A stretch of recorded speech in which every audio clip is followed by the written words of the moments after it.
Hola, ¿cómo andan? Voy a grabar este video porque noté que hay errores comunes en todos los trabajos prácticos, entonces decidí explicarlos mejor en un video y usar el link de este video como para pegar como respuesta a esos trabajos, ¿sí? Lo primero que noté es que, y yo subí un video en base a esto, es cómo buscaron las preguntas, cómo las investigaron. Si yo subí un video sobre el uso de Google, porque lo que noté es que lo que hacen es copiar el texto de la pregunta y pegarlo directamente en Google o teclear la pregunta directamente en Google. Y lo que puede pasar ahí son dos cosas: o que la pregunta sea muy específica y que Google me dé la respuesta exacta, o que la pregunta no sea tan específica, de repente determine que hay que hacer una relación entre dos términos que Google no lo va a saber hacer porque no es un generador de respuestas, sino que lo que hace es buscar palabras claves en un directorio web, ¿sí? Entonces no te va a decir la respuesta correcta, sino que lo que va a hacer es ver qué palabras estás buscando vos y buscarlas en internet. En general entiende muy bien qué es lo que está buscando, pero muchas veces cuando es algo muy complejo no lo puede resolver. Y la otra cuestión es que la pregunta que hace el docente esté dentro de un contexto. Por ejemplo, yo hago preguntas que están en este trabajo práctico, dentro del contexto de respiración celular, de metabolismo celular. Entonces, si yo les pregunto qué es la respiración y ustedes lo buscan en Google, lo que les va a dar Google es qué es la respiración en términos de mecánica respiratoria, en términos de ingreso de aire a través de la boca y exhalación, que no es lo que estamos, no es de lo que estamos hablando en este trabajo práctico y en esta unidad temática de cuarto año, ¿sí? Entonces, voy a ir explicando pregunta por pregunta. Probablemente hay algunas que las hicieron bien, o más o menos por lo que vi, todos se equivocaron en las mismas, que eran como las más capciosas para buscarlas en Google. Y en todo caso, después en los encuentros virtuales, o si me quieren repreguntar sobre alguna de las preguntas, lo pueden hacer o en el Classroom o lo pueden hacer el jueves cuando tengamos la clase virtual. Bueno, la primera era esta que decía: describa las estructuras de un cloroplasto y sus funciones.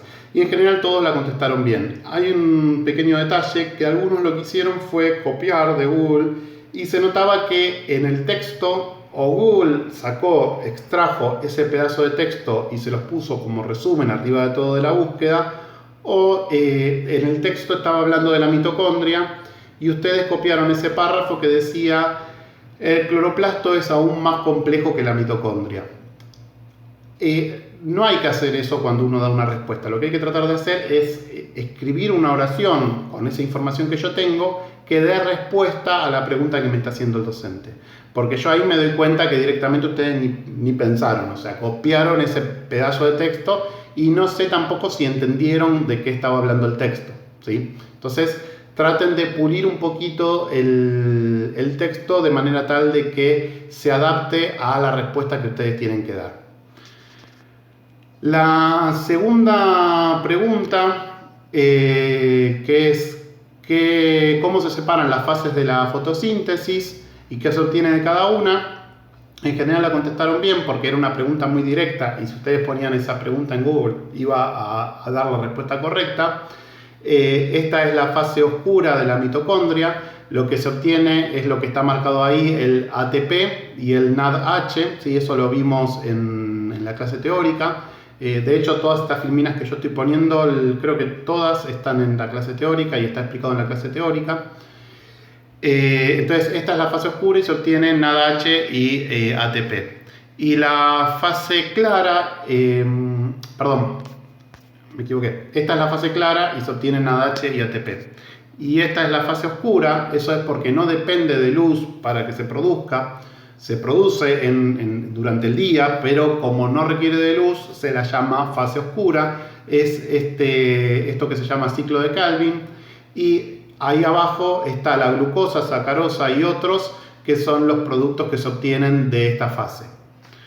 Y esa sería la respuesta, o sea que la respuesta yo lo que vi es que escribieron como una carilla. La respuesta sería que en la fase clara, las dos fases de la fotosíntesis son la fase clara y la fase oscura. En la fase clara se obtiene ATP y NADH, en la fase oscura se obtiene glucosa y otros azúcares. Ven que yo prefiero respuestas concisas porque además me doy cuenta que hubo un trabajo personal que permitió hacer ese resumen y que entendieron de qué estábamos hablando. Bueno, acá sí, acá todos se mandaron con el tema de buscar en Google y contestar cosas que no tenían que ver con el tema. ¿Dónde se produce el oxígeno y dónde se fija el dióxido de carbono? ¿Dónde se produce el oxígeno? Los que producen oxígeno son las plantas, ¿sí? Muchos contestaron las plantas, las selvas, los océanos, ¿sí? Lugares donde hubiese plantas. Eso es en un contexto ecológico. Nosotros estamos hablando de la célula.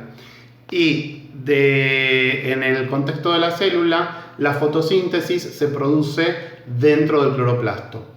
El oxígeno se fija en los tilacoides, y vuelvo un cachito para atrás, pensé que había pegado el dibujo. En los tilacoides, que son estos, porque fíjense que en ese lugar si voy a cambiar de color, acá es donde se está produciendo el oxígeno. Y en esta fase de la fotosíntesis es donde se produce el oxígeno. Y el dióxido de carbono se está fijando, ¿sí? Lo dejo con azul, se está fijando en este lugar, ¿sí? En la fase oscura. Esa sería la respuesta. Fíjense que es casi la misma pregunta que la anterior. Lo que pasa es que como esta pregunta estaba descontextualizada, o sea, no estaba dentro del contexto del metabolismo celular, cuando la buscaron en Google, Google tiró una respuesta que no tenía nada que ver con lo que estábamos hablando. ¿Qué es la respiración? Otra vez, si lo buscaron en Google, lo que buscaron es esa mecánica respiratoria, pero en realidad la respiración es una serie de procesos metabólicos que se dan dentro de la célula que tiene que ver con la glucólisis, que es todo este proceso que yo estoy mostrando acá, y el ciclo de Krebs, que es este otro proceso. Son dos procesos súper complejos. No les voy a pedir que sepan cómo son todos estos procesos en general.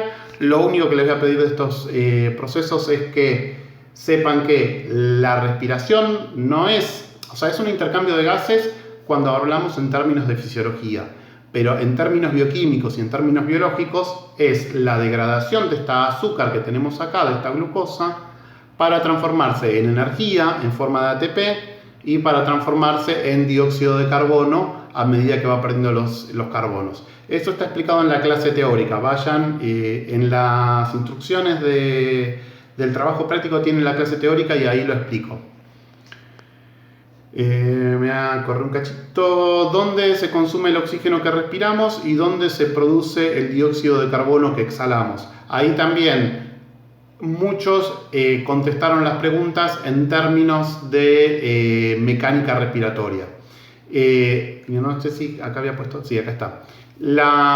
Fíjense que el oxígeno, lo voy a poner con tinta roja mejor. El oxígeno se consume acá, ¿sí? Es un aceptor de electrones. Todo esto también lo expliqué en la clase teórica, así que no lo voy a explicar en detalle, si no miren la clase teórica, pero es un aceptor de electrones, o sea, en todo ese proceso de glucólisis y ciclo de Krebs se van produciendo electrones que los acepta el NADH, y esos electrones terminan yendo a parar al oxígeno que termina formando agua. Y por otro lado, esto no lo tenía. Esperen que se los muestro acá. En el ciclo de Krebs se produce el dióxido de carbono que exhalamos, ¿sí?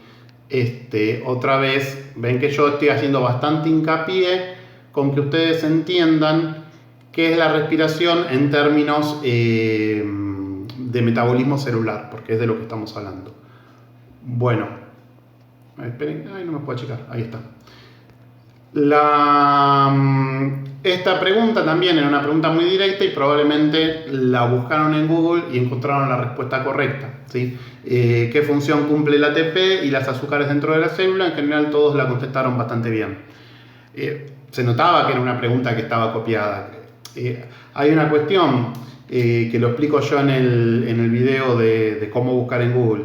Si ustedes van a buscar en Google, les va a aparecer un resumen al principio y después les va a aparecer un montón de respuestas de búsquedas en distintos sitios.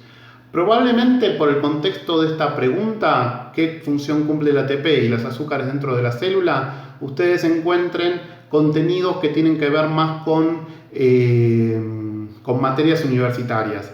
Y el lenguaje que va a usar va a estar muy lejos de lo que ustedes puedan entender. Yo lo que les recomiendo es que vayan leyendo por lo menos los primeros 10 resultados y encuentren un resultado que esté a su mismo nivel académico. Cuando ustedes encuentren un resultado que ustedes lo leen y lo entienden, eso va a ser un resultado que les va a servir porque lo van a poder entender. De todas maneras, yo les dejé 2 libros de biología también en el tablón, en la parte de novedades de Classroom. Búsquenlo, que hace 1 o 2 publicaciones que lo dejé. Ahí tienen 2 libros en PDF que son libros de secundario donde está todo este contenido y les va a servir para investigar, y quizás les va a servir mucho más que Google porque está en PDF, así que hasta lo tienen una lupita, pueden buscar las palabras en el buscador y les va a aparecer en qué capítulos está, así que es bastante fácil de usar, es más fácil de usar que un libro en papel. Y lo que va a tener de bueno es que va a estar en un nivel académico que ustedes van a poder entender, no va a ser ni muy básico ni muy complejo, ¿sí? Y fíjense que cuando estén investigando estos temas estén en la unidad correcta, porque en estos libros en algunos lugares se habla de respiración en términos fisiológicos y en otros lugares se habla de respiración en términos metabólicos. Nosotros ahora estamos hablando de metabolismo celular, así que lo tendrían que buscar en esa unidad, ¿sí? Pero bueno, esto igual, en general las respuestas estuvieron bien porque, o sea, Google cumplió su función, digamos. No es lo ideal, pero bueno, estuvieron bien. ¿Dónde se produce la glucólisis y dónde el ciclo de Krebs?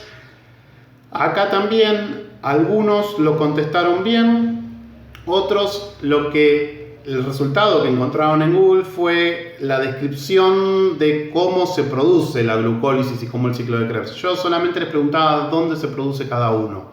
La glucólisis, no me acuerdo, no, ahí.